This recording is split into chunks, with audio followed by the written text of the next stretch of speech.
Good evening, everyone. Welcome to the January 13, 2014 Raymore City Council meeting. Ms. Warner, would you call roll to confirm a quorum? Councilmember Abdelgawad. Here. Councilmember Boehner. Present. Councilmember Hubach. Councilmember Kellogg. Present. Councilmember Moorhead. Present. Councilmember Pifo. Here. Councilmember Stevens. Councilmember Westcoat. Present. Mayor Kirkhoff. Present, we do have a quorum.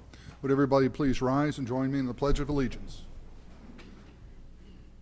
I pledge allegiance to the flag of the United States of America and to the republic for which it stands, one nation, under God, indivisible, with liberty and justice for all.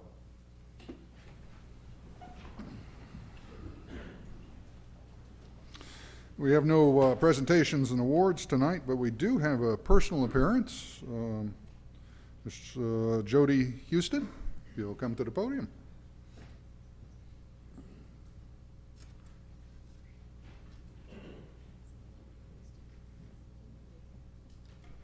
Thank you for allowing me to come. I'm here on behalf of the Raymore Peculiar Public School Foundation.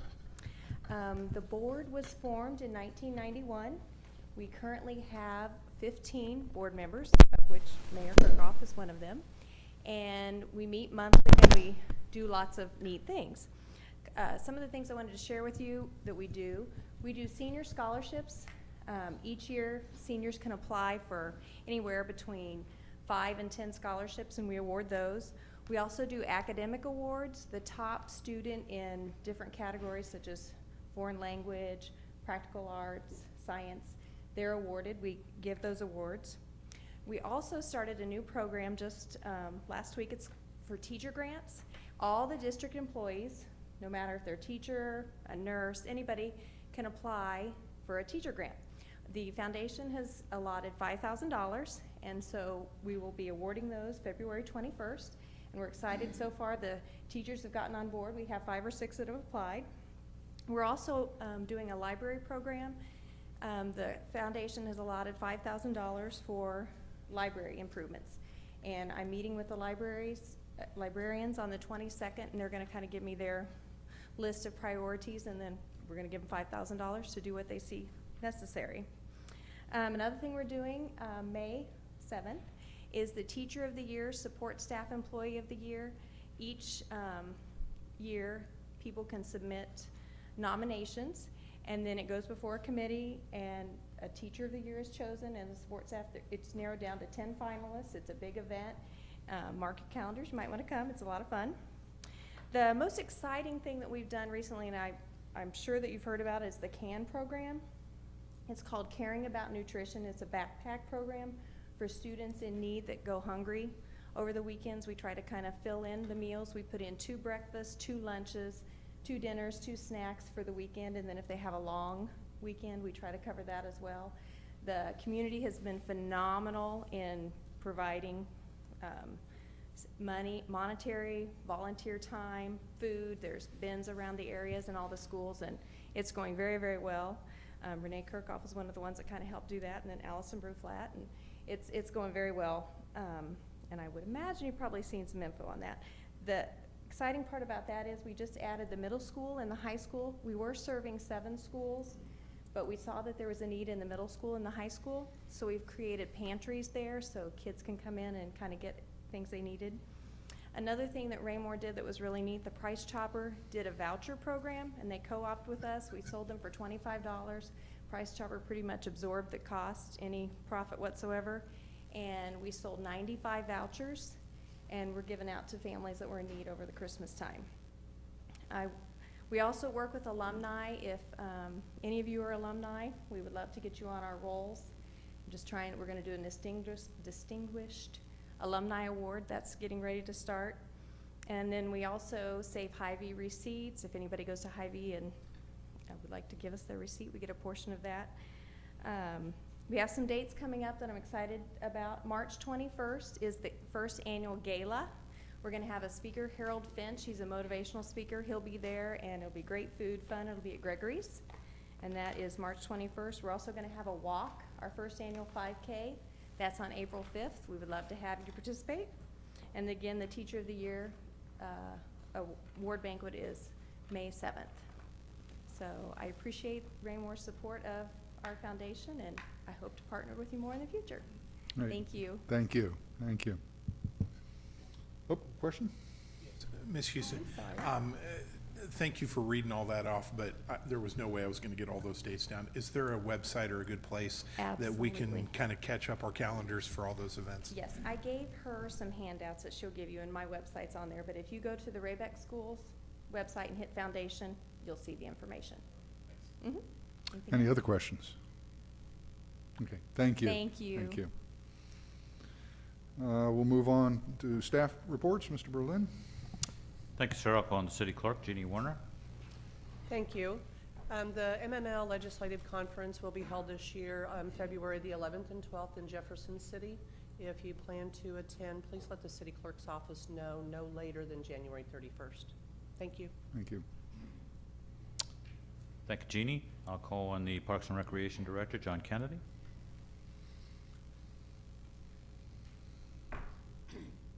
Thank you, Mr. Lynn. Good evening. A couple things coming up. First of all is the Park Board meeting on January 28th. We will be meeting here at City Hall. Invite the public to come. We will have a pretty full agenda for that evening. We have a new employee that's going to be starting in 2 weeks, a new recreation supervisor. His name is John McLean. Mr. McLean comes to us from Harrisonville, and we're really excited about this new employee. We are starting a new event, and we're starting planning for a new event. We're going to have an arts festival this year. We hope to have it in the Farmers Market Park area. I'd like to let anybody know that would be interested in the arts festival to please contact Parks and Recreation. We'd be interested in any information or ideas or suggestions that you might have. And finally, the city has started the design process for the Farmers Market Park area. This will be discussed during our upcoming Park Board meeting. And one of the things we'll be discussing is we do not have a name for this park. So again, we would entertain any suggestions or thoughts that anyone might have concerning a name for this newest park area to Raymore. That's all I have for this evening. I'd entertain any questions. Councilmember Kellogg? Thank you, Mr. Mayor. I remember several years back, just before I was on the council, I was on P&Z, but I remember kind of a, I don't want to say a disagreement, but there was some kind of ruffled feathers as far as naming the park before, and how some of the council members were disenfranchised that they wasn't involved in it, and there was a lot of discussion on that was the function of the park board in that, and I'm just want to bring that up for your benefit, for your information, to research that so we don't have those ruffled feathers again, and going from there. Because when it comes down to parks, I agree with many of my colleagues up here that park board function belongs to the park board and not so much the council. They approve the recommendations and forward it to the council, and I just want to not cross over that boundary again. Thank you. Councilmember Moorhead and then Councilmember Hubach. Mr. Kennedy, it's my understanding the person that was coordinating baseball has stepped away. Is Mr. McLean going to be picking up the baseball activities? I know with that coming around the corner Yes, here sir. soon. That will be part of his responsibilities. Got it. Councilmember Hubach?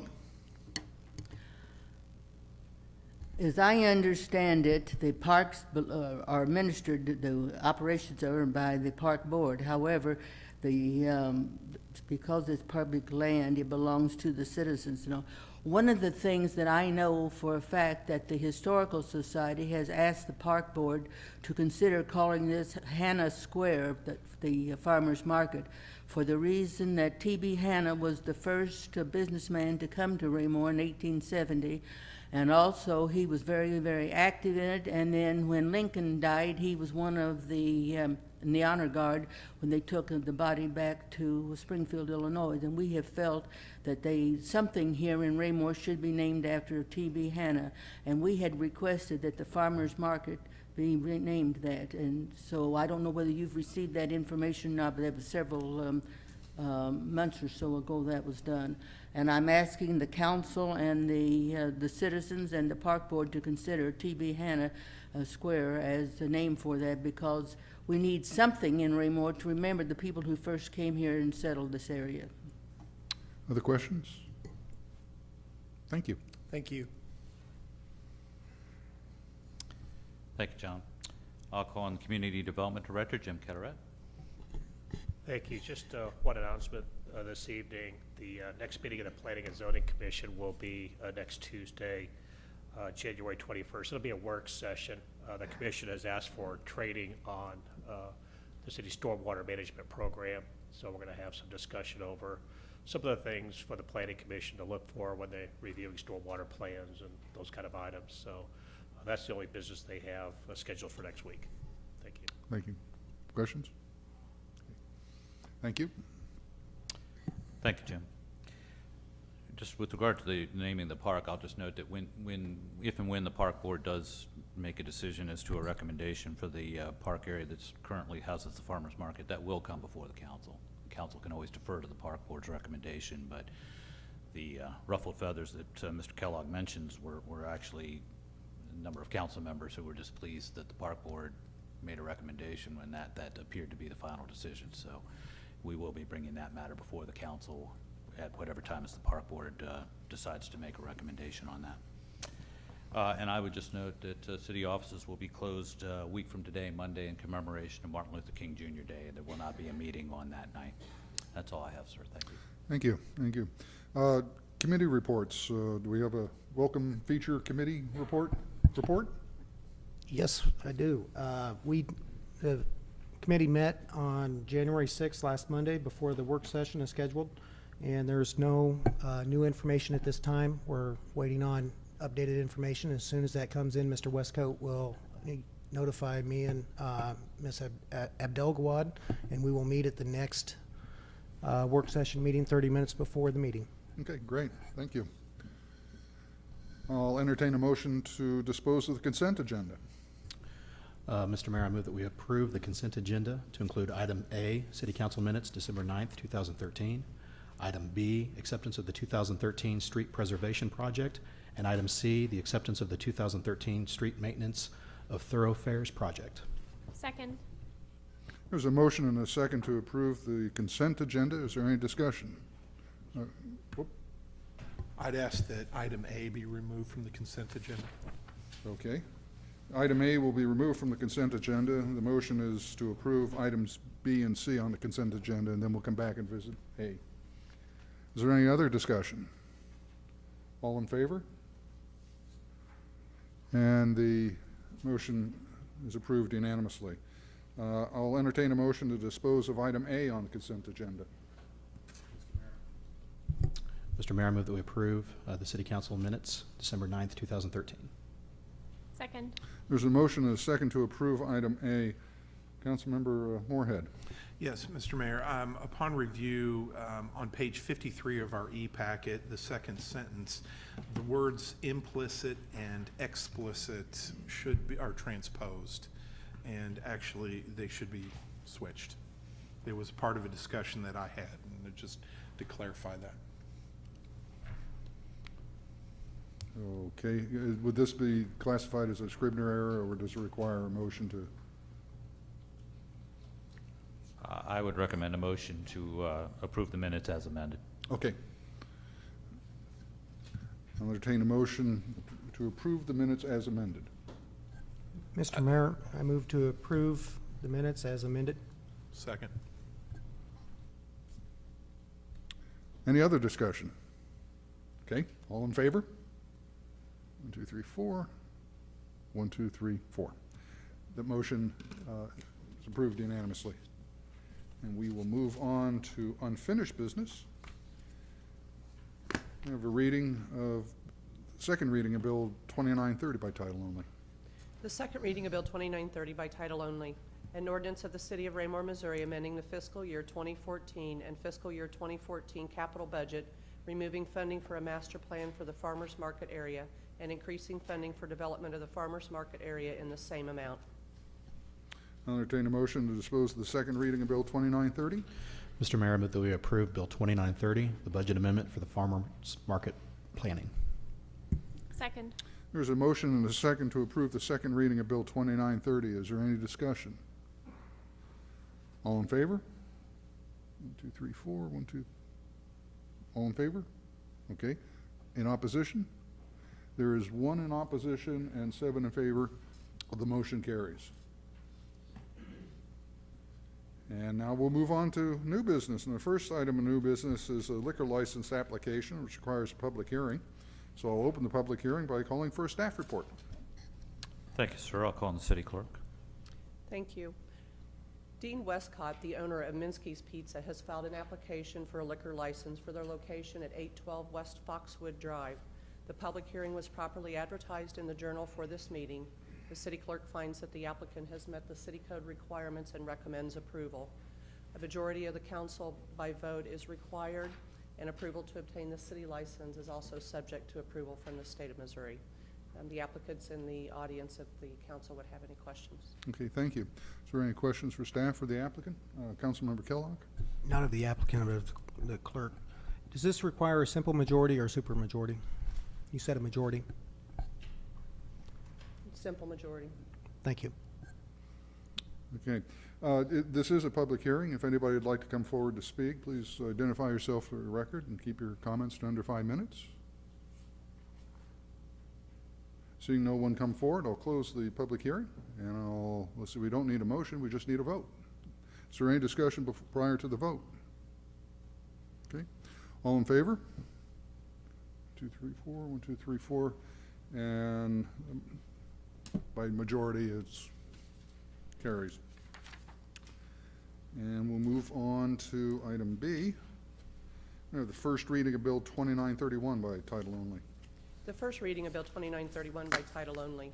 An ordinance of the City of Raymore, Missouri approving the final plat for Westbrook at Creekmore, 9th plat, lots 261 through 283, and tracts AA, BB, and CC, a subdivision in Section 4, Township 46 North, Range 32 West in Raymore, Cass County, Missouri. Staff report, please. Thank you, sir. I'll call on the Community Development Director, Jim Ketterat. Thank you. Bill 2931 proposes to approve the final plat for the Westbrook and Creekmore 9th phase.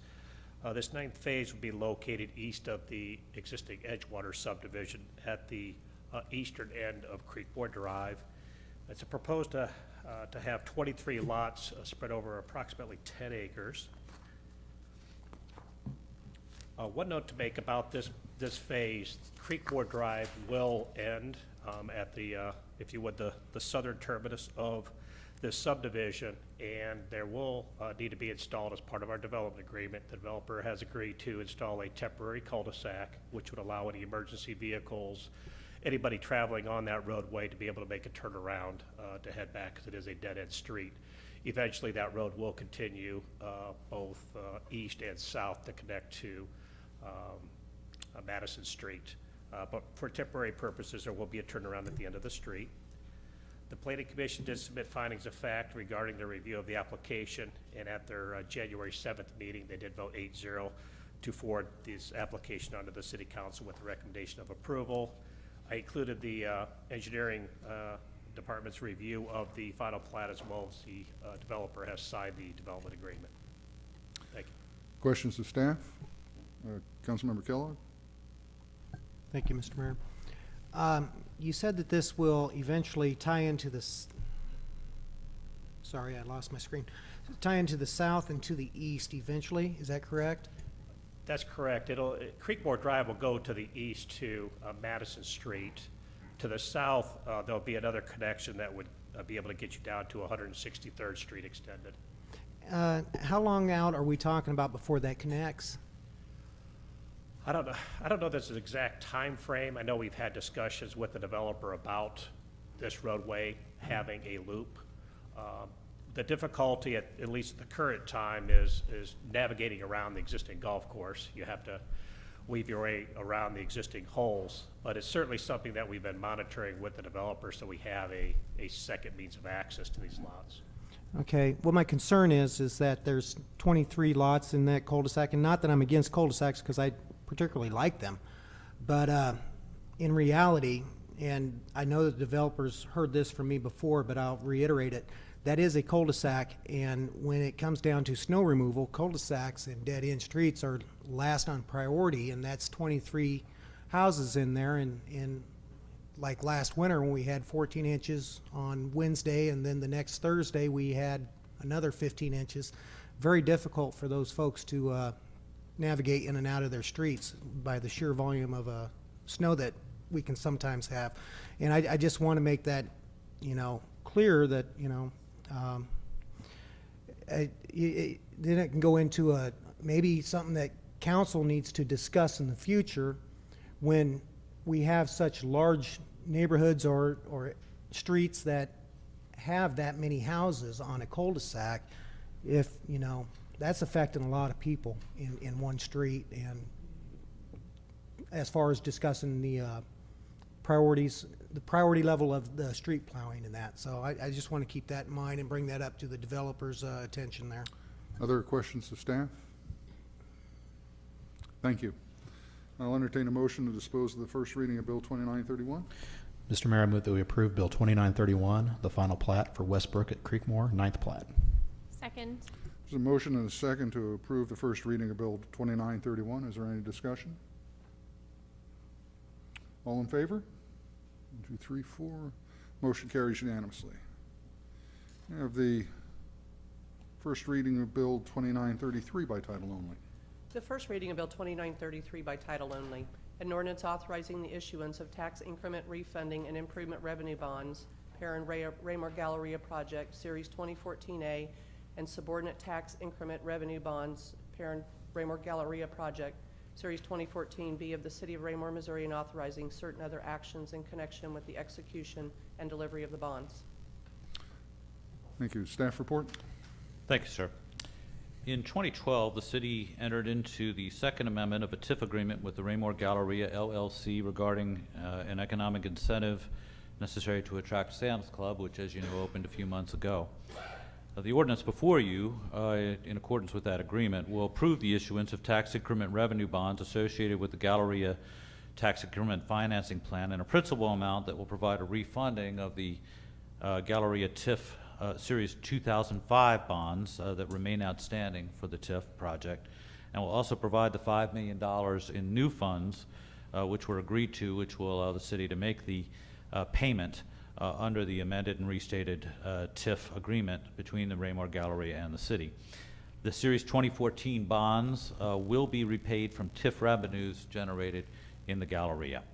At this point, I'd like to call on David Bushek with Gilmore and Bell, our Special Economic Development Counsel, to provide further information about the item before you tonight. Good evening. My name is David Bushek with the law firm of Gilmore and Bell. Tonight with me is Sid Douglas, also of my law firm, and Todd Goffey with Piper Jaffray, who has served as the city's financial advisor for this project.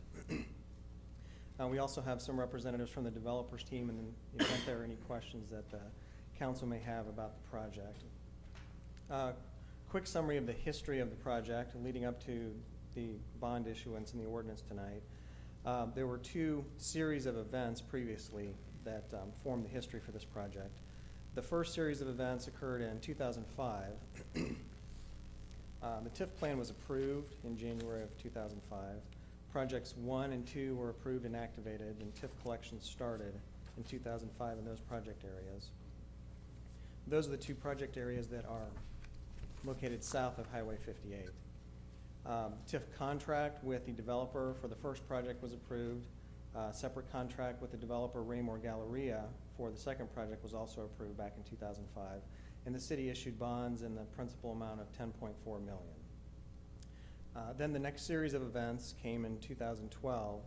The city approved the second amendment to the TIF plan, activated Project 3, also entered into an amended and restated contract with the developer Raymore Galleria to facilitate the additional development in Project 2 and the development of Project 3. That facilitated the development that has occurred since that date, including the Sam's Club store, which is now open. Also, the city approved the Community Improvement District back in 2012, and that special sales tax has been implemented in certain areas of the project. That tax went into effect on April 1st of last year. So leading up to the new development that occurred as a result of that second amendment that was approved in 2012, as part of that plan amendment and the amended contract with the developer at that point, the city set forth a new financing plan. There were new project costs that were approved as part of that second amendment, and there was a financing package that was anticipated as a result of that plan and contract amendment.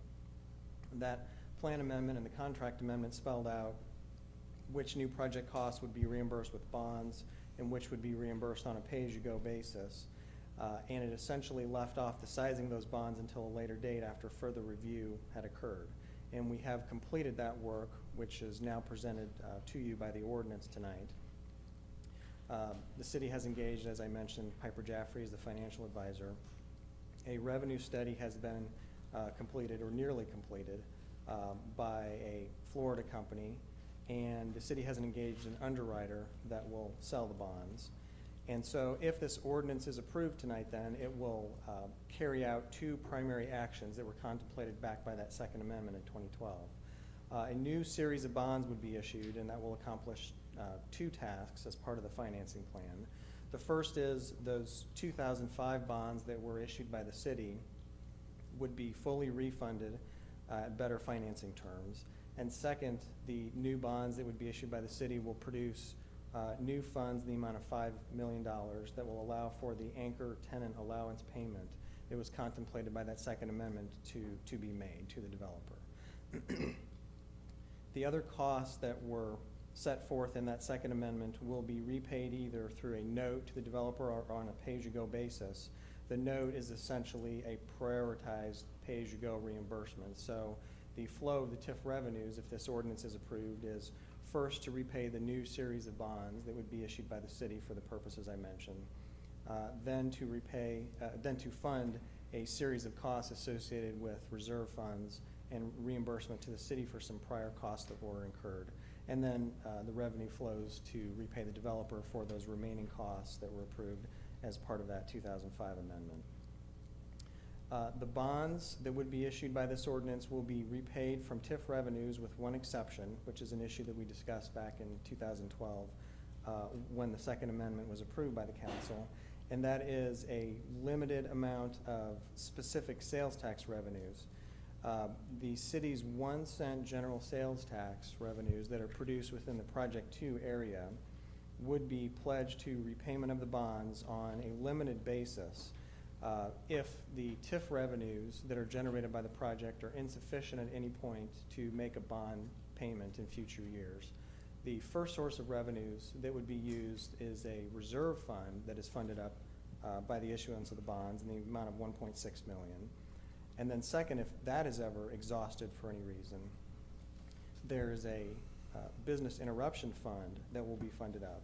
And in the event that all of those funds are exhausted in some future year, then the city's extra sales tax pledge would come into play. So we built in multiple layers of protection for the city before those extra pledged sales tax revenues are ever actually needed to repay the bonds. Last comment that I have about the ordinance is that there are certain parameters in section 1 of the ordinance that are set forth in certain not to exceed amounts. In the sequence of processing the documents to present them to you tonight and through the 2 readings, that timing in connection with the timing that needs to occur on the underwriter side to sell the bonds, it sometimes works best to have certain parameters associated with the pricing of those bonds set forth in not to exceed amounts. And so section 1 of the ordinance specifies the maximum amount of the bonds, the maximum interest rate, the final maturity dates, the average maturity of each of the separate bonds that would be issued, and the maximum amount of the underwriter's discount. Those items will be finally determined at the pricing, which will occur after the ordinance is finally approved upon second reading. That completes my summary, and be happy to answer any questions or call upon anybody else who's here to help answer questions. Thank you. Are there any questions? Councilmember Westcott? The TIF revenue study that was done, Yes. was it based on estimates or actual sales of the tenants that are there currently? It's based on the tenants that are opening or under construction. So to the extent that there are store under construction, That's an estimate, but the remainder are based on actual revenues. In the study, does it project that the revenue is sufficient to meet the bond obligation, or is it in excess of the bond obligation? It's in excess. The revenues that would be produced from the TIF, so just the TIF revenues, not accounting for the extra city sales tax revenues, are in the range of 128 to 130% of what's needed for annual debt payments. And then the extra city revenue that I discussed, that provides the extra 5% or so coverage. So it's about 135% coverage that's needed. Thank you. Other questions? Councilmember Kubach? I was not on the council in 11 to 13 when the things were done in 12, but I was on the council when it was originally done. And things that I remember, and I want to make sure that this has been taken care of. At the time when I was on there in 10, the Galleria was not making its payments on a timely basis. It was having to use the reserve fund in order to pay the interest. I think it was, interest came due in September and April. And one of the things that we wanted to make sure of was, it was our understanding that the bonds, even though that we issued them, the city was not responsible if the Galleria defaulted. It was not the responsibility of the city in any way to pay for those bonds. However, it would affect our bond rating by having something that defaulted. What I want to know is that still true, that regardless of what we do, it is still the Galleria's, the bonds are the responsibility of the Galleria, and that the city is not held responsible in any way if it defaults or there's any problems? And are they still having to go through the reserve fund in order to pay for their second interest? A couple points in response to that question.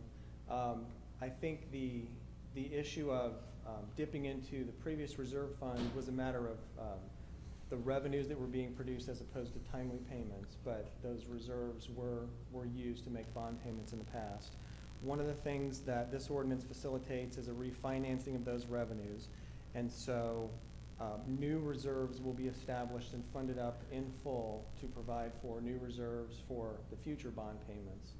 And then as to the other portion of your question, will the city be responsible? The city's general fund revenues will not be used to repay these bonds except for that very limited amount that I mentioned.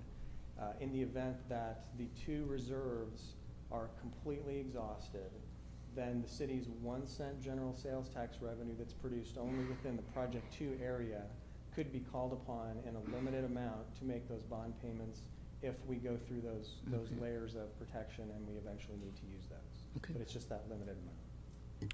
Other questions? Thank you. I'll entertain a motion to dispose of the first reading of Bill 2933. Mr. Mayor, I move that we approve Bill 2933, the approval of issuance of Series 2014 bonds for the Raymore Galleria tax increment financing. Second.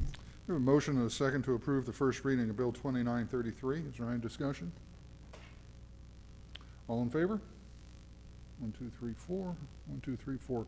The motion carries unanimously. We'll move on to the first reading of Bill 2928 by title only. The first reading of Bill 2928 by title only, an ordinance of the City of Raymore, Missouri, authorizing the mayor to enter into an agreement with SFS Architecture for services in performing a feasibility study for an indoor recreation center and outdoor athletic complex in the amount of $78,500 and authorizing the city manager to approve change orders within established budget constraints. Thank you. Staff report. Thank you, sir. The fiscal year 2013 capital budget contains funding for a feasibility study for a future indoor recreational facility. At the Joint Park Board City Council work session on September 30th, 2013, it was agreed that the scope of the project would also include a study of an outdoor athletic complex. At its meeting of December 9th, 2013, the council considered award of contract to SFS Architecture and deferred first reading until tonight in order that further negotiations on the scope of the study and the contract amount be conducted. A work session was held on this item on December 16th, 2013, at which time an alternative scope and a fee proposal was presented to the council by the consultant, and there was an extensive discussion between the council and the consultant at that time about the study. Now before the City Council is a contract reflecting this revised scope and fee. Staff does recommend award of contract to SFS Architecture in the not-to-exceed amount of $78,500. Thank you. Questions of staff? Councilmember Hubach? In reading all of these, I have not come across anything on any surveys that have been taken where the people have demanded that we have any kind of a indoor, outdoor complex or a recreation center. They've talked about a community building, but I haven't heard anything about all of this, and I don't understand what it is, has to do with the speed with which we're wanting to do certain things. I'm in favor of activities of the park, but I don't think I'm in favor of something like this. And I'm want going to know- interrupt. What's the question for staff? We're not in debate yet. Oh, well, okay. I'm in debate in my mind, I Okay, guess, well, Mr. we'll- Mayor. Like that. I we'll- guess, and where is the survey that says the people want a indoor recreation center and an outdoor athletic complex? Mr. Berlin? Well, the park master plan that was done, I think, back in 2007, that did study that issue, and at that time, the folks that were surveyed did indicate, and there was a citywide survey, did indicate that they wanted to have some kind of a community center, an indoor center. The park board is really driving the request that the city also consider an outdoor athletic complex. That's something that they asked for about 6 months ago. There was a work session held in September, at which point this was discussed, and the consensus between the council and the park board at that work session was that the feasibility study should include both a community center and an outdoor athletic complex, and that is the basis upon which the RFQ contained that scope of work. Other questions of staff? Mr. Mayor, may I follow up on that one, the question? Please, go ahead. When we heard what they wanted to do with Hawk Ridge, what do they want to call that, this 88, that didn't seem to be the same thing as what this is. And so I'm really confused about it. It looks to me like, what is it, the work session that we had last week, and we talked about different things. There was nothing said in there about any sort of a complex, indoor, outdoor on that. So is that the same thing we're talking about, or are we talking about two different issues? We're talking about two different things altogether. The work session that the council had last week was a master plan for Hawk Ridge Park. It did not include a community center as part of its, that was not one of the recommendations that the consultant made regarding the development of Hawk Ridge Park, but that was all that was before the council last week, was a plan for that particular outdoor park. And what they were talking in terms of, it would cost about $4 million to put that into operation. But it seemed to me that that's more important to us than some of this indoor-outdoor complex thing we're talking about. Well, So I'm and you can debate the asking- merits later on. We're asking questions of staff right now. Councilmember Abdel-Gawad. Okay. I'm pretty sure that this came up in our discussion that we had previously, but I just want to verify. I know we've been around and around. There is a study at the beginning, and just wanted to verify that that study is going to kind of Survey? point, Survey. or survey, right, the survey is going to kind of point the consultant in the direction that the citizens want. So if the survey comes out saying that nobody in the community is interested in, or we don't have, it's not feasible, it doesn't make sense to build some sort of complex, then that's going to kind of direct the consultants who are doing this. It would certainly be a Correct? very big part of it. I am a little bit concerned that maybe some members of the park board and maybe the council are ascribing maybe more importance to the study, to the survey. It is a component of the entire thing, but it's not the only part. But certainly, determining what the public wants, both by a survey and also, if you look at the scope of services, a number of workshops are planned at which people would be able to come and interactively express their viewpoints. So determining what the citizens of Raymore want would be a very big part of this study. And yes, the study will very much follow based upon what is indicated that people would like to see as far as some kind of a community center and or outdoor athletic complex.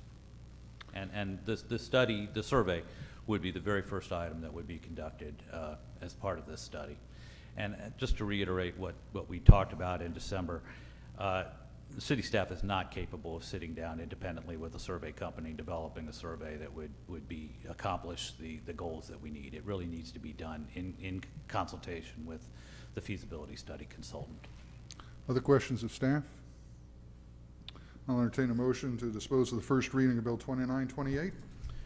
Mr. Mayor, I move that we approve Bill 2928, the award of contract for the Indoor Center Outdoor Athletic Complex feasibility study. Second. There's a motion and a second to approve the first reading of Bill 2928. Is there any discussion? Councilmember Hubach, would you like to? Well, maybe I should give somebody else a chance Okay. to talk first on there. But I'm still, to me, the amount of money and everything that we're talking about spending, the $78,000 for a feasibility study, I remember not too long ago reading in the paper where they did all this at Blue Springs and then they turned it down, the people did, because it wasn't what they wanted. You're using words to talk about indoor, outdoor sports complex. I don't know what an indoor sports complex would be. We have out in our way, we've got the physical fitness areas, we've got private businesses that are doing basically what it looks to me like we want the city to get involved in. Mr. Kennedy has told us in the past that it will not be self-sufficient, that we will always have to subsidize it, and I'm not in favor of subsidizing something along this line unless it's absolutely needed, and I think we have some other needs that I'm going to mention a little bit later on that I think are more important than this one right now. It's not that I'm opposed to what the park board wants to do on certain things. I don't think this is the right time and the right issue for us to be spending $78,000 on. Councilmember Wisco? Thank you, Mr. Mayor. I have become incredibly conflicted with this issue.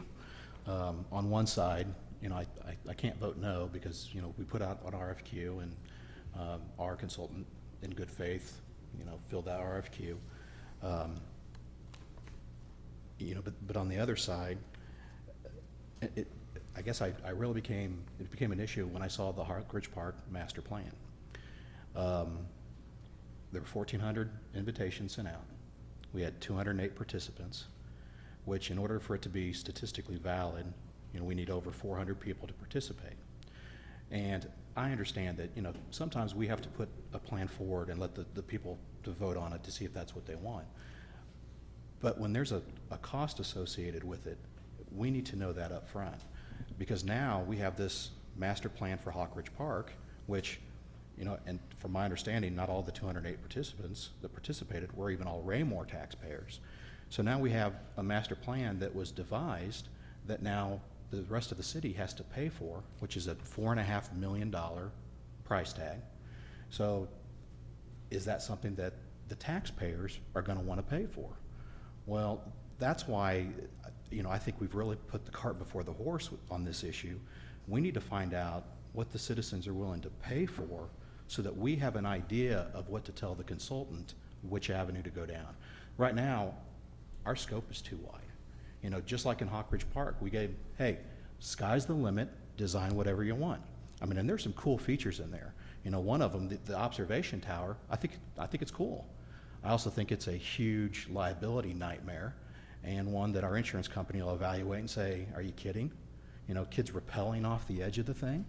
That in itself, to me, is just a separate issue, but it goes along the same deal. We need to narrow the scope of this feasibility study by doing the citizen survey first and let the citizens say, you know what, we'll give you $8 million, build whatever you can for $8 million.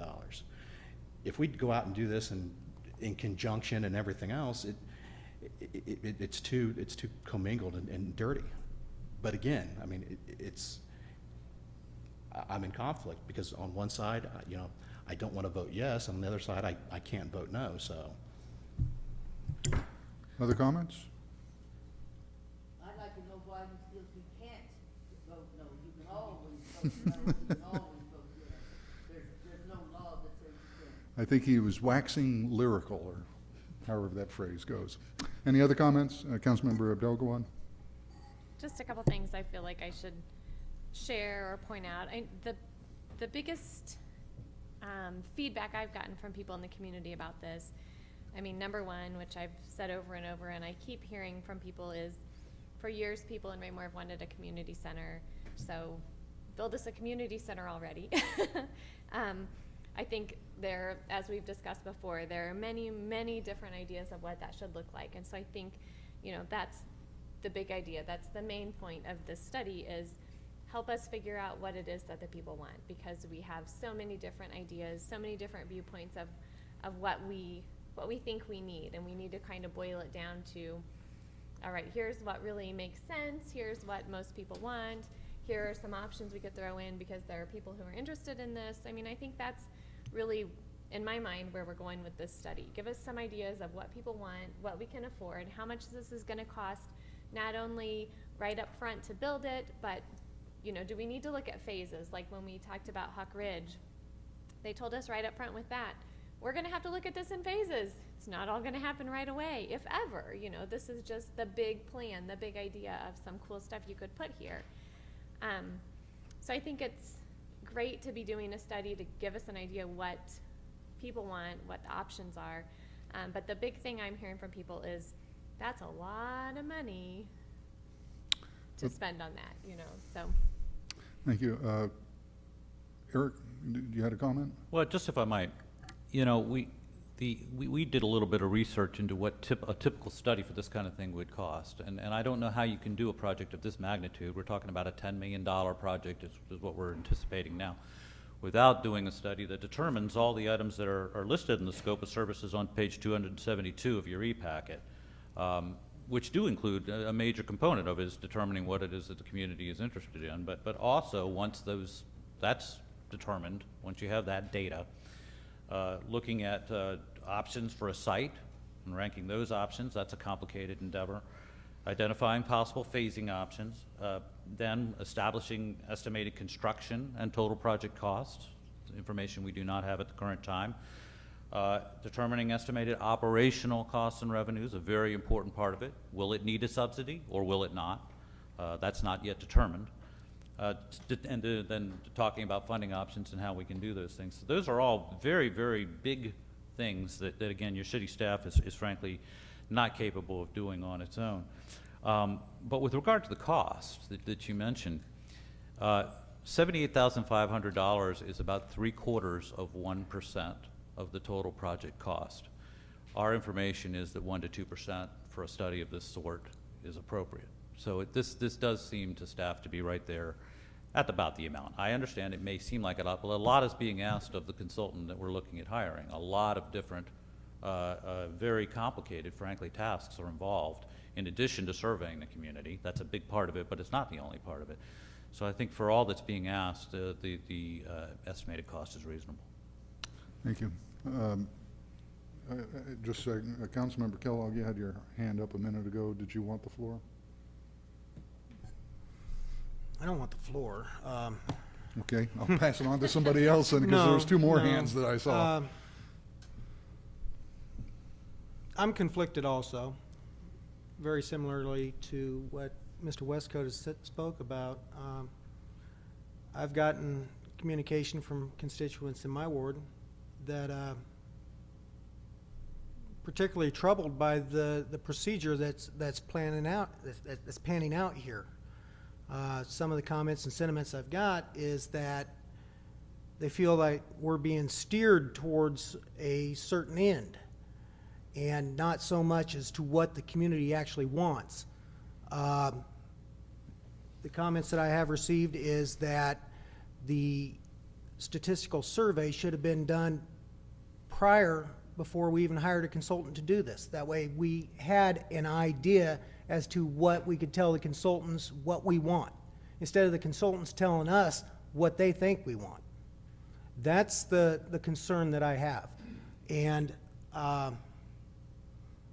find myself leaning towards not approving this for that reason. You know, when I've got constituents taking time to send me a 2-page email that's rather point blank, you know, it's gotten some attention out there, and people are watching, you know, and that's the feeling that I've gotten from my constituents, that they are being steered towards what it's going to end up being blamed on us, what we think that they want, and, so I've got some conflict here, so thank you. Councilmember Westcoat and then Councilmember Hubach.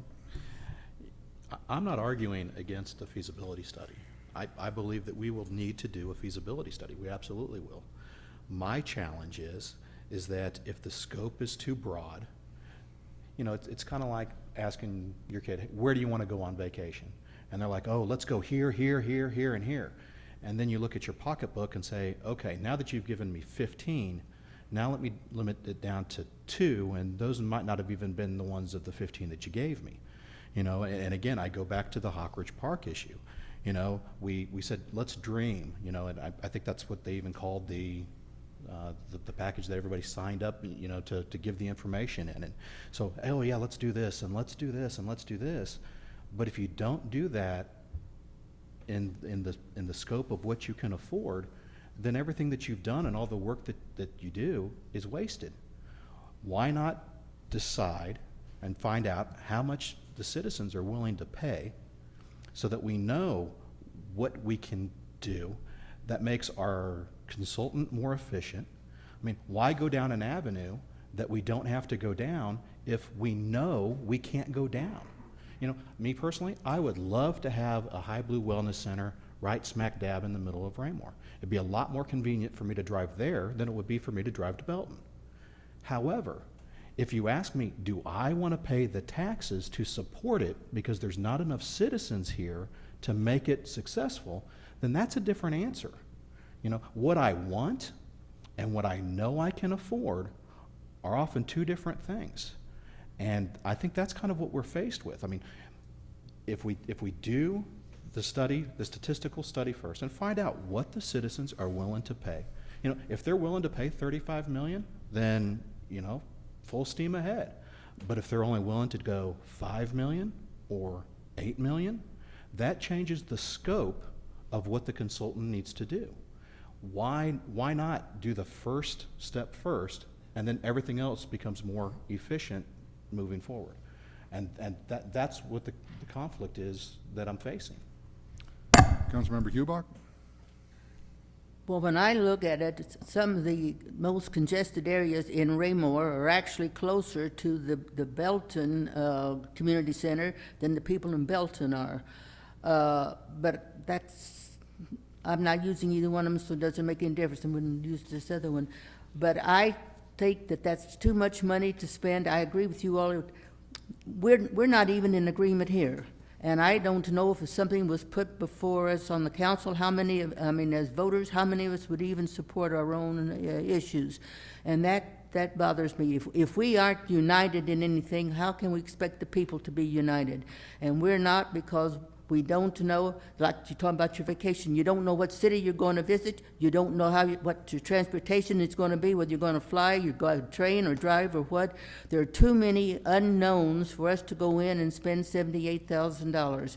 We can find out, and I don't think the people realize that we're talking about having to buy land in order to put this building on it.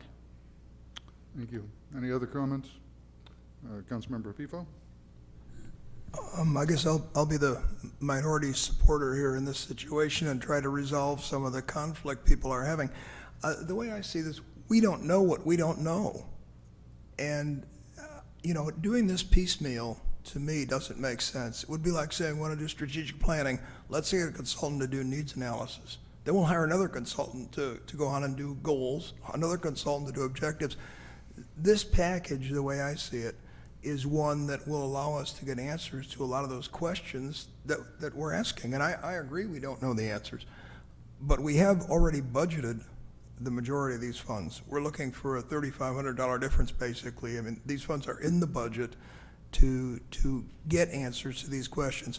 This firm appears to me, from our workshop session and all of my reading of the documents, that they know what they're doing and they can answer those questions. And in terms of and the growth management plan is very clear about a community center. I don't think it's much of a question that we want to do that. The question to me is, why would we spend $4 million doing that and then find out that our citizens, many of whom are going to the View or are going to Belton, really would like to have had us do this. It's going to be a whole lot more expensive later on, and I see this as a budgeted item that essentially pays for itself if we make the move now. Other comments? Councilmember Westcott? You know, I think the other thing that really was a cause for concern for me is the fact that, you know, I see a lot of value in the statistical survey, and it's being put in, but it was an afterthought. So to me, that creates a red flag, because something that has so much value and that we do gain a lot of information and insight into our voters was done as an afterthought, and not from the consultant, but from our city staff, which kudos to our staff for saying, hey, this is something we need. But the challenge is that, you know, number one, our RFQ didn't mandate it be in there, and that it wasn't put in there by any consultant, which then, you know, makes me wonder, does the scope of what we gave the consultant to do, is it really in alignment with what we want done? Or, you know, does it take us down a path that, again, you know, we don't need to go down? Other comments? Okay, there is a motion and a second to approve Bill 2928. All in favor? 1, 2, 3. In opposition? 1, 2, 3, 4, 5. The motion fails. And I guess we don't need to read the Bill 2929. I will entertain a motion to remove item E from the agenda. Mr. Mayor, I move that we remove Bill 2929 from the agenda. Second. There's a motion and a second to remove this item from the agenda. I'm looking at Mr. Willett to make sure that I am doing this properly. Okay, he's nodding the affirmative. Is there any discussion removing item E? All in favor? 1, 2, 3, 4. 1, 2, 3, 4. Motion to remove item E from the agenda is approved unanimously. Oh, Just a comment, Mr. Mayor. I'm sorry. At this point, then, given council's action, city staff will need direction from council as to, we do not, unless directed by council in some kind of way, intend to do anything more regarding the feasibility study or the community center. We feel like we acted in the way that's been discussed for years. Council has elected not to approve the study. We do not know how to proceed at this point, so we will need direction from the council. I agree wholeheartedly. The study was approved by a majority of the park board. The study, funding of the study, the council has decided not to fund the study. We do not have a work session scheduled for later this month because the next work session is on a holiday. So I would look, and I'll ask the council later on during mayor-council communication that the council give consideration to making this a priority to the first work session in February, unless we have something already scheduled. Oh, I did, sir, but we'll do whatever council wants. We'll have a but, real late work session Sure. then. I mean, we can move things around, but at this point, your staff does not know what it is you want to do. Okay, So. thank you. We will move on to item F on the agenda, the reading of Resolution 1404. The reading of Resolution 14-04 by title only. A resolution of the Raymore City Council adopting a multi-year curb replacement program. Staff report? Thanks, sir. I'll call on the Public Works Director, Mike Kraus. Thank you, Mr. Berlin. Mr. Mayor, members of the council, in 2013, City Council approved a multi-year curb replacement program. At that time, we presented a program that divided the city into 3 zones. This is the second year of that ongoing project. The project this year proposes to replace approximately 12,815 feet of curb in the Fox Haven, Timber Trails, and Meadowwood subdivisions, and also on Lucy Webb Road. At this time, staff is requesting approval of the 2014 program, which will form the basis of our project for this year, as well as the revised 10-year curb program. Questions of staff? Thank you. I will entertain a motion to dispose of Resolution 1404.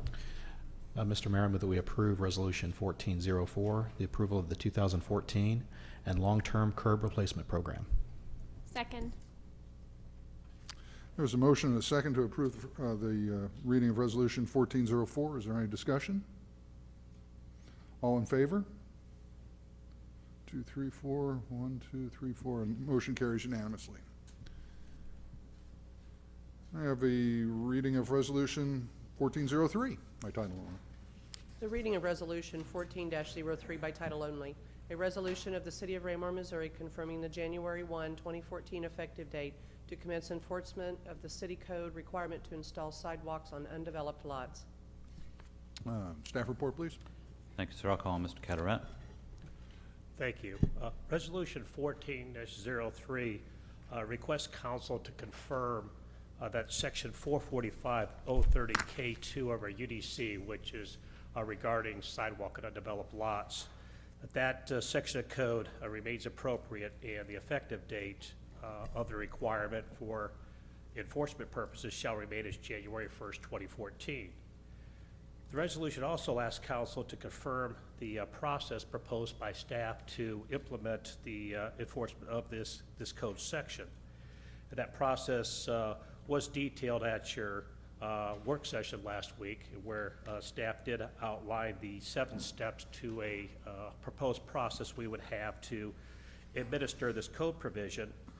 Quickly going through the steps, what we would propose is that if council approves a resolution this evening, that we would send notices to all affected property owners of the code requirement. We'd send that notice out this week, and we're talking about 89 lots in the city that would be required to install sidewalk. We would allow approximately 200 days, or until August 1st of 2014, for that property owner to install the sidewalk. If the sidewalk is not installed, we would then notify that landowner and any adjacent landowners of a public hearing for council to determine if the city should in fact install the sidewalk segment. We'd expect that to occur in August and September. After the public hearing, there would be a list developed of which lots the city would intend to install sidewalk on, and we'd do a request for proposal for a contractor to be hired to install the sidewalk. We'd do an award of contract. We'd propose that in the October-November timeframe. And once a contractor was selected, we would allow that contractor until July 1st of 2015 to install the sidewalk segment on the undeveloped lot. And once the sidewalk was installed, we would invoice the property owner for the cost thereof of installing the sidewalk. And they would have until August 1st of 2015 to pay, and if they did not pay the invoice, then we would place a special tax assessment on the property on September 1st. This time frame, it does, of course, again, enable the landowner an adequate amount of time to install the sidewalk, giving them 200 days. Plus, it minimizes the risk that city would have of having the work completed, paying a contractor, and then having the lots sold before we actually have a property tax assessment placed.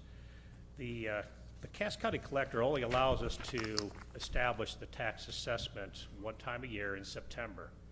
And so it's to reduce the risk the city would have of losing its ability to get reimbursed, we need to minimize the time frame between when the work is actually done and paid for by the city and when the Cass County Collector actually accepts the assessment information, which is September 1st. I cannot turn that assessment information in any earlier if they only accept it in the September timeframe. So we're trying to reduce that timeframe as much as possible to reduce the city's risk. I also note that this process would be repeated every year. This is not a one and done program. This is every year this program will come back. I would not anticipate future years to have 89 lots on the list. We have 89 lots the first year, but I would expect that number to be much lower in the future years. But it is something that would recur every year.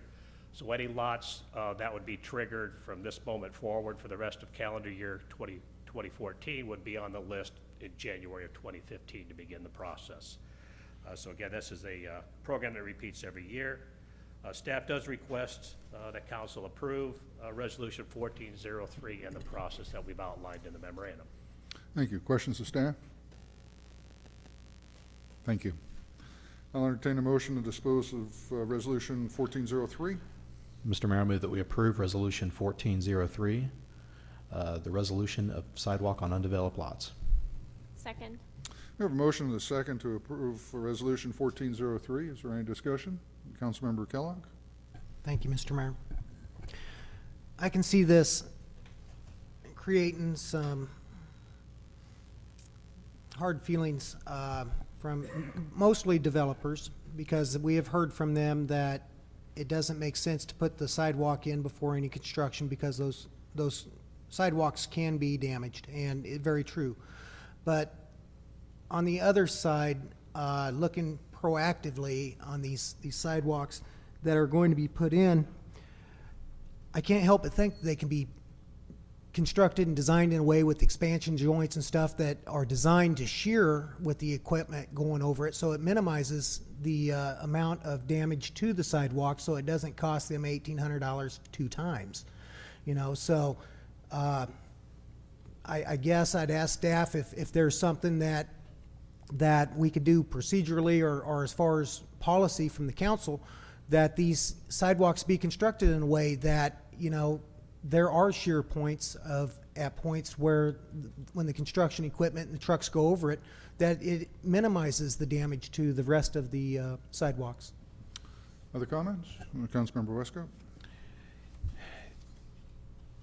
At any point that a truck is going to be driving over the sidewalk, having built houses before, those drivers should know where the driveway is going to go.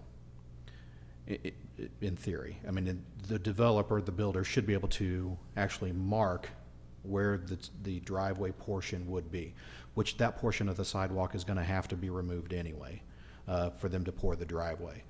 So if they were to mark, because at the point that they're actually going to be getting a shipment of lumber or what have you, they'll know where the driveway is going. So they should be able to mark where it is, and those trucks should be able to enter and exit that property through that designated point, which would be the sidewalk. I mean, is that a rational thought process? Absolutely. And if you look at our construction sites, one of the things we require as part of our erosion control program is a construction entrance to all residential developments. So you'll see the first thing that goes into a site is often, you know, driveway location where they have rock down, and that's the entry point, what's supposed to be the entry point for all construction traffic. Oftentimes the rest of the site has silt fence on it. Now granted, not every driver adheres to that, we understand that, but there is a central point where traffic is supposed to be utilized, and it would be the location where the sidewalk will have to come out no matter what as part of the driveway approach. So I believe what you were saying was absolutely correct. Other comments?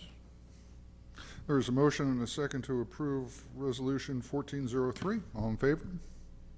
1, 2, 3, 4, 5, 6, 7, 8. The motion carries unanimously.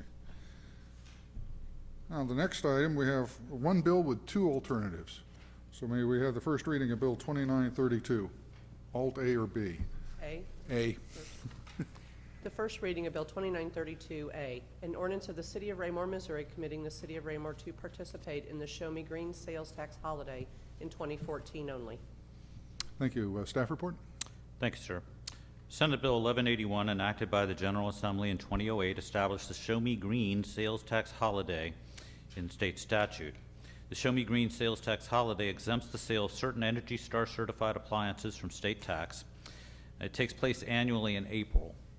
Municipalities may choose to participate in the holiday and allow city sales tax from the sale of these items to be exempted. For the city to participate, the city council must pass an ordinance. It may do so on a one-year basis or in perpetuity. So alternative ordinances have been prepared for your consideration accordingly. Since establishment of the holiday in 2008, the council has always elected to participate on a one-year only basis, which would involve passage of Bill 2932A, which the city clerk read by title only. Thank you. Questions of staff? Councilmember Kellogg and then Westcott. Thank you. It's my understanding this exempts the state sales tax on applicable appliances. That's just the state sales tax.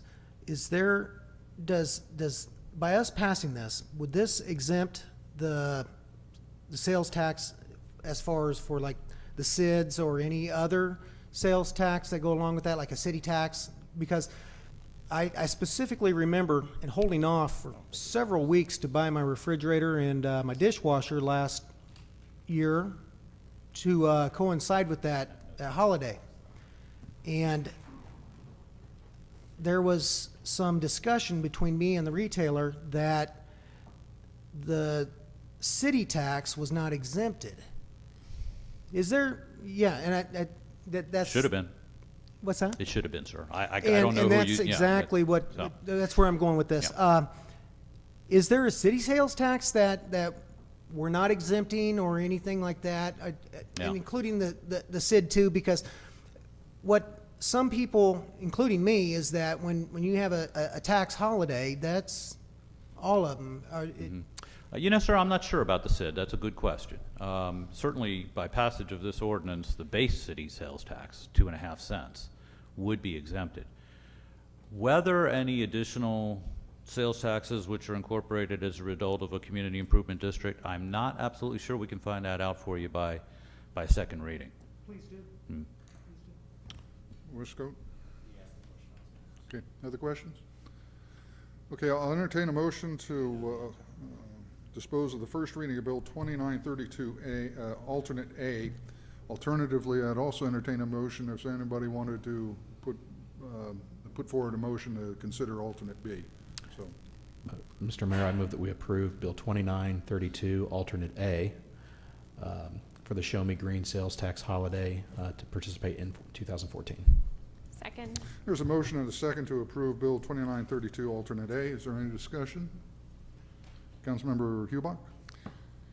Each year, we exempt that year, and I'm wondering why we don't want to do it in perpetuity. It's that word perpetuity that bothers me, because I never know just what might come up that affects us. Do you all have the same problem with that, or do you feel that we need to go ahead then and exempt it permanently?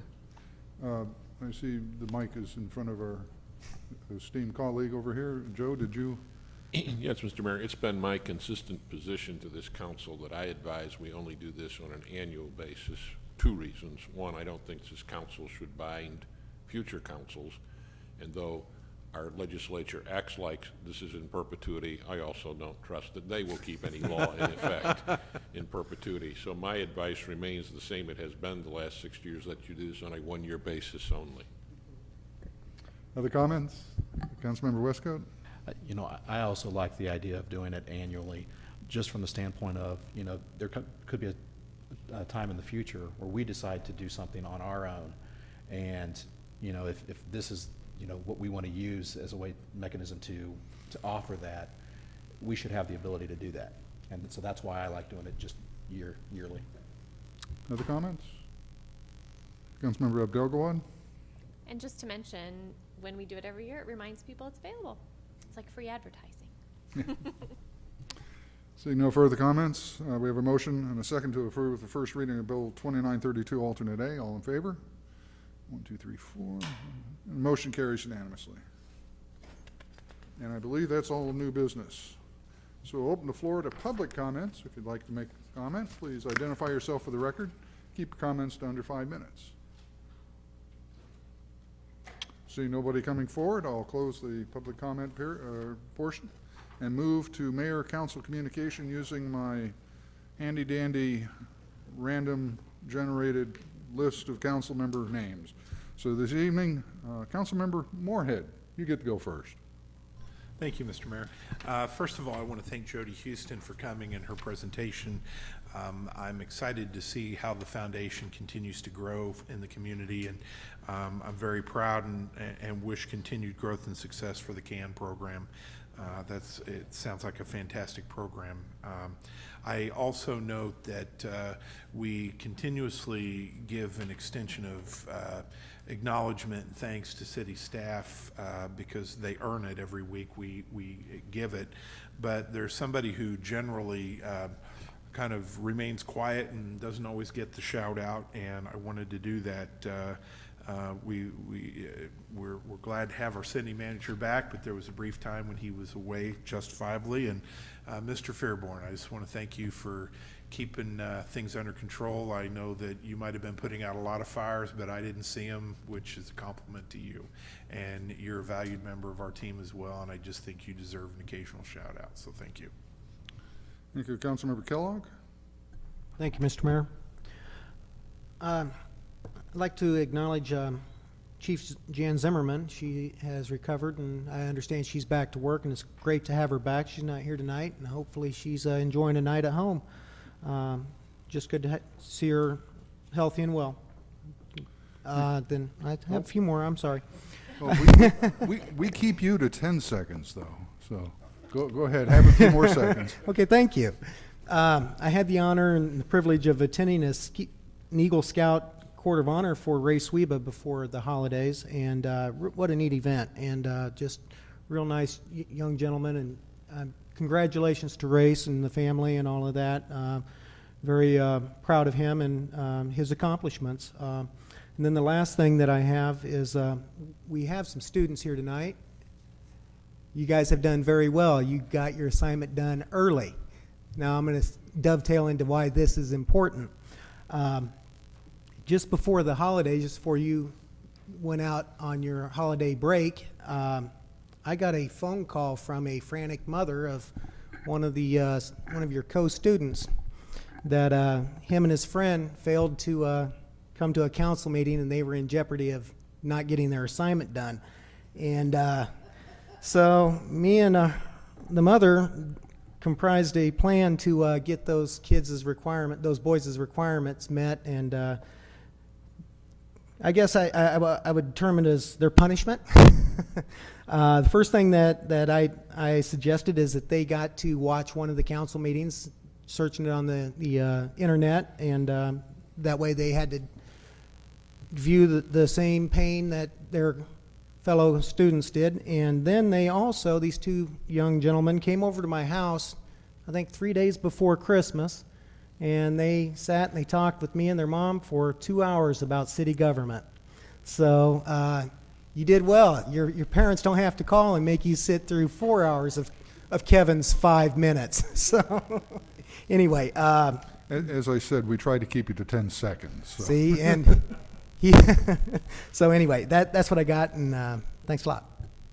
Councilmember Boehner? I would just like to thank the city staff. This past week I had a constituent that had a problem, and I was able to call, I actually sent an email to city staff after hours, and I got an immediate response, and that was nice to hear. It was nice to hear back from the constituent who had the problem. They were very appreciative. Thank you. Councilmember Hubach? 12 years ago, I was down there at the podium, and I asked, it was this in January, and I asked the council, what have you done this year to improve the quality of life for the citizens of Raymore? And they looked at each other, and finally one of them said, well, we get along well together. So I guess I'm asking you this year, now 12 years later, what have we as a council done to improve the quality of life for the citizens of Raymore this past year? And surely it's more than just playing well together. Councilmember Pifo? Well, I'm sorry, I've been out of town since the day after Christmas. Did it snow while I was gone? I assume the city did the wonderful job they always do in snow removal when I'm here, and again, I appreciate the efforts of city staff. I'm sure you had a little bit of snow while I was gone at least. Otherwise, I'll cede my time to one of the other council members. Thank you. Councilmember Stevens? No comments. Councilmember Abdel-Gawad? The joy of going almost last. Everything's taken. Almost last. Almost last. I was going to say kudos to the street guys and everybody who works hard to clear the streets. A job well done yet again. And thanks to Ms. Jody Houston for coming out to share information about the Education Foundation and the CAN program. And I know as a teacher in the Belton School District, where we've had an educational foundation for many, many years that is going strong and honestly gotten several thousands of dollars into our school building thanks to Education Foundation grants, I'm really excited to see some quickly upward movement in our foundation here. I know the foundation's been here for a while, but Jody came along this year, or I think the tail end of last year, and really helped get that moving. I'm excited that the CAN program that we started at Raymore Elementary last year has gotten quite the boost this year by the Education Foundation, and now we're able to serve children in 7 elementary schools, plus the pantry at the middle school and the high school now. So I highly encourage anyone who hasn't checked it out to go to the Raymore Peculiar School District website, click on the Education Foundation, and learn a little bit about how you can support the Education Foundation that supports our teachers and our children here in Raymore and Peculiar. And also check out information about that CAN program that really, really helps the children in our community who are in need, who can't help themselves. I'm a strong believer in that.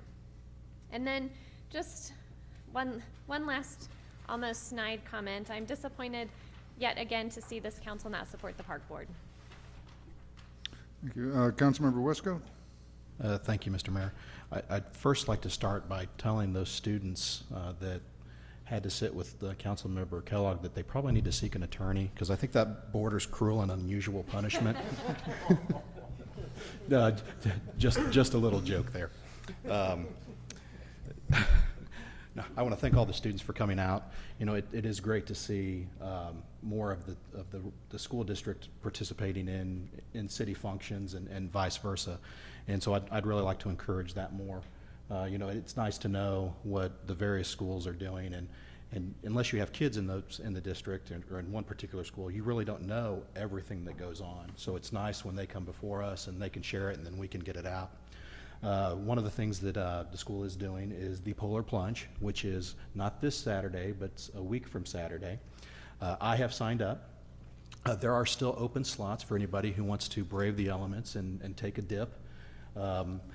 Typically and historically what they've done is they've always done a Raymore versus Belton. So anybody who has civic pride can either donate or sign up to jump. And with that, I will close my comments. Thank you. I'll begin with my comments with Happy New Year, everyone. I know it's almost 2 weeks into the new year, but it is the first council meeting, so Happy New Year. Tagging on to the Polar Plunge, Superintendent Dr. Monsis is signed up for it.